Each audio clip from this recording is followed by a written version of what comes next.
ਤਾਂ ਵਧੇਰੇ ਜਾਣਕਾਰੀ ਦੇ ਲਈ ਮੇਰੇ ਨਾਲ ਮੇਰੇ ਸਹਿਯੋਗੀ ਕ੍ਰਿਸ਼ਨ ਸਿੰਘ ਲਾਈਵ ਜੁੜੇ ਨੇ ਸਾਡੇ ਨਾਲ। ਕ੍ਰਿਸ਼ਨ, ਕੀ ਕੁਝ ਅਪਡੇਟ ਹੈ ਇਸ ਪੂਰੇ ਮਾਮਲੇ ਤੇ? ਅਰਨੀ ਯੂਨੀਵਰਸਿਟੀ ਦੇ ਜੋ ਚਾਂਸਲਰ ਨੇ ਉਹਨਾਂ ਦੇ ਉੱਪਰ ਅਣਪਛਾਤਿਆਂ ਦੇ ਵੱਲੋਂ ਹਮਲਾ ਕੀਤਾ ਗਿਆ ਹੈ। ਇੱਕ ਵੀਡੀਓ ਵੀ ਵਾਇਰਲ ਹੋ ਰਿਹਾ ਜਿਸ ਦੇ ਵਿੱਚ ਐਸਡੀਐਮ ਧਮਕਾਉਂਦਾ ਹੋਇਆ दिखाई दे रहा है।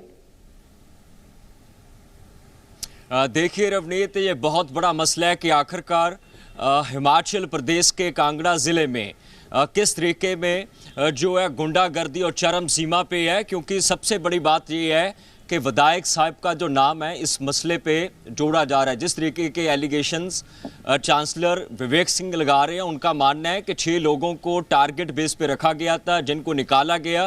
उसके बाद एसडीएम उनको फ़ोन करते हैं, 2G कॉल एसडीएम चांसलर को करते हैं और डायरेक्टली बोला जाता है जिन 6 लोगों को आप यूनिवर्सिटी से निकाल रहे हो ये आपको फैसला वापस लेना पड़ेगा। पर चांसलर विवेक सिंह की दलील थी कि इनको हम यूनिवर्सिटी कार्यक्रम में नहीं रख सकते, क्योंकि सबसे बड़ा जो एलिगेशन, सबसे बड़ी जो बात चांसलर लगा रहे हैं कि इन एथिकल बेसिस पे इनको बाहर निकाला गया। 2 पे एलिगेशंस थे कि इन्होंने किस तरीके पे जो एलिगेशंस लगा के सबसे बड़ी बात जो चांसलर बोल रहे हैं कि जिन लोगों को निकाला गया उन पे संगीन इल्ज़ाम थे। उनको बहुत बार समझाया गया कि आपको यूनिवर्सिटी के लॉ के मुताबिक ही चलना पड़ेगा।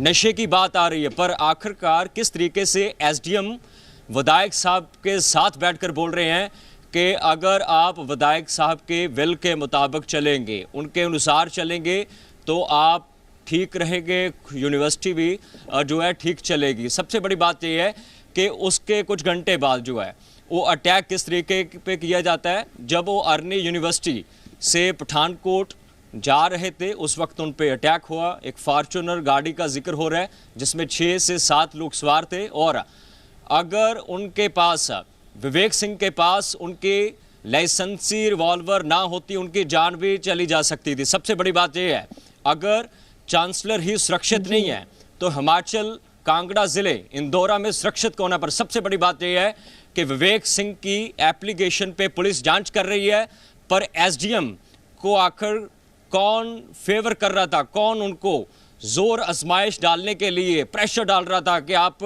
चांसलर को कॉल कीजिए, किस तरीके पे गैर कानूनी काम किया गया, अटैक की वजह किसकी हो सकती है। सबसे बड़ी बात यह है रवनीत कि अगर चांसलर विवेक सिंह ने विधायक साहब पे कहे पे एसडीएम साहब की बात नहीं मानी और उन पे जानलेवा अटैक हुआ, और इस पे अब पुलिस, कांगड़ा पुलिस क्या कुछ कार्रवाई कर रही है ये कांगड़ा के एसएसपी और हिमाचल प्रदेश के चीफ मिनिस्टर, उनको बताना पड़ेगा कि आखिर जो चांसलर ही सुरक्षित हिमाचल में नहीं है तो कौन सुरक्षित हो सकता है। बिल्कुल कृष्ण, अगर देखा जाए तो हिमाचल में अगर चांसलर ही सुरक्षित नहीं तो लोग कैसे रहेंगे? तो एक और जो बात है वो भी सामने आ रही है, एसडीएम की तरफ से कहा गया कि अगर विधायक खुश रहेंगे तो ही आपकी यूनिवर्सिटी अच्छी चलेगी। इसका क्या मतलब समझे हम? बिल्कुल, ये तो फिर बिल्कुल रवनीत, ये तो क्रिमिनल कॉन्स्पिरेसी को माना जाना चाहिए। जब ऑन रिकॉर्ड वो मान रहे हैं कि विधायक साहब मेरे साथ बैठे हैं, अगर विधायक साहब खुश रहेंगे तभी आपकी यूनिवर्सिटी का काम चलता रहेगा। सबसे पहली बात है ये गैर कानूनी काम है, किसी को थ्रेट करना।